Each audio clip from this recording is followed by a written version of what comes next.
Ayan, so hello guys, nandito na naman din sa kitchen ni Uncle, no? So ngayon po ay magpiprepare na naman po ako ng aming pang lunch ngayon.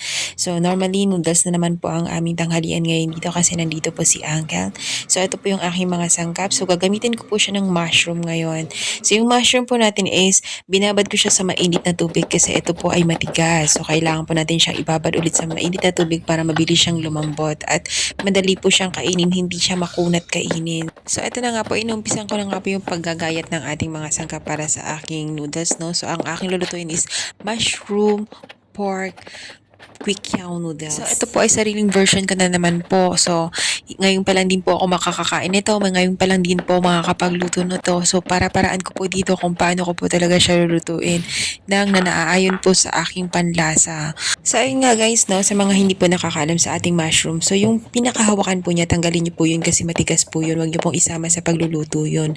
Yan, so kagaya ng ginagawa ko, tinanggal ko siya, itinapon ko po siya. So ang kinuha ko lang po yung parang pinakabilog niya lang po. Ayan, so malapit na nga ako matapos dito, no. So ito yung karne natin. At ang ating karne ay giniling. So hindi ko po siya pinalambot ng sobra kasi ginawa ko po sa kanya is cube po yung pagkakahiwa.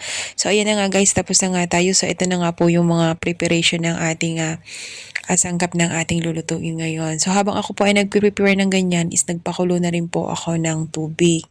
So ito po yung aking pinakulong tubig ngayon. Yan, mag-ready na tayo. So habang nagpapakulo nga ako ng tubig guys, no, binilagyan ko ng konting asin para naman sa medyo may lasa ng konti yung ating mga papalambuting mga sangkap.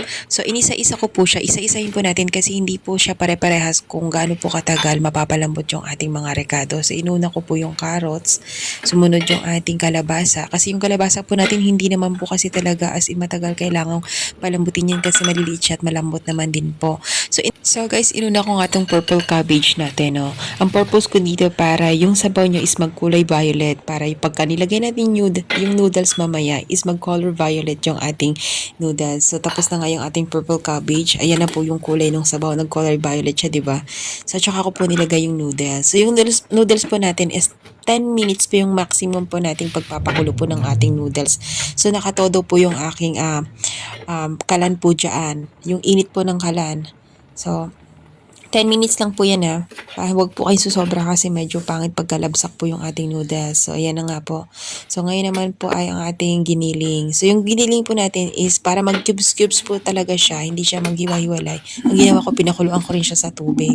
So ayan na nga, magpe-prepare na ako para naman sa ating paggigisa. So mabusisi na naman po yung aking pagkakagawa nitong aking bagong recipe ngayon guys. Medyo mahaba-haba yung proseso bago tayo makakain. Gutom muna talaga kasi gutom na gutom ka bago ka makakain itong ating pansit, no? So ito na nga, nag-umpisa na nga ako ng ginisa ng ating sibuyas at saka bawang. Sinunod ko na rin po yung mushroom. Tinimpla natin ng paminta. So dalawang klase po ng paminta yung pinantimpla ko dito kasi mahilig din nga din po kami sa paminta. So isa ding tips ko sa inyo guys, so habang nagluluto kayo, habang naghahalo-halo kayo, medyo nababagot kayo, kanta-kantahin nyo na rin yung niluluto nyo para naman hindi kayo mainip, diba? So nilagay ko na nga yung ating giniling. So yung giniling natin hindi na maghihiwalay yan. Tapos ito toyo. Ayan, normal na panimpla natin. So hindi ko na lalagyan ng asin to kasi yung pagpapakulo natin kanina is nilagyan ko ng asin. Tapos ito syempre may suka tayo, hindi mawawala sa amin. Tapos nung nilagyan ko siya ng suka, ang bango talaga ng amoy niya. Promise, sobrang bango talaga ng amoy niya. Kaya gustong gusto ko yung amoy niya. So nilagyan na rin natin yung carrots, yung purple cabbage. Sabay halu-haluin din natin. Tapos ilagay na rin natin yung ating noodles. Yan. So yun nga guys, paglagay nyo ng noodles, no, huwag yung titigil lang kahalo para magpantay po yung luto po ng noodles ng ating mga ricado. Hindi po malabsak po yung ilalim.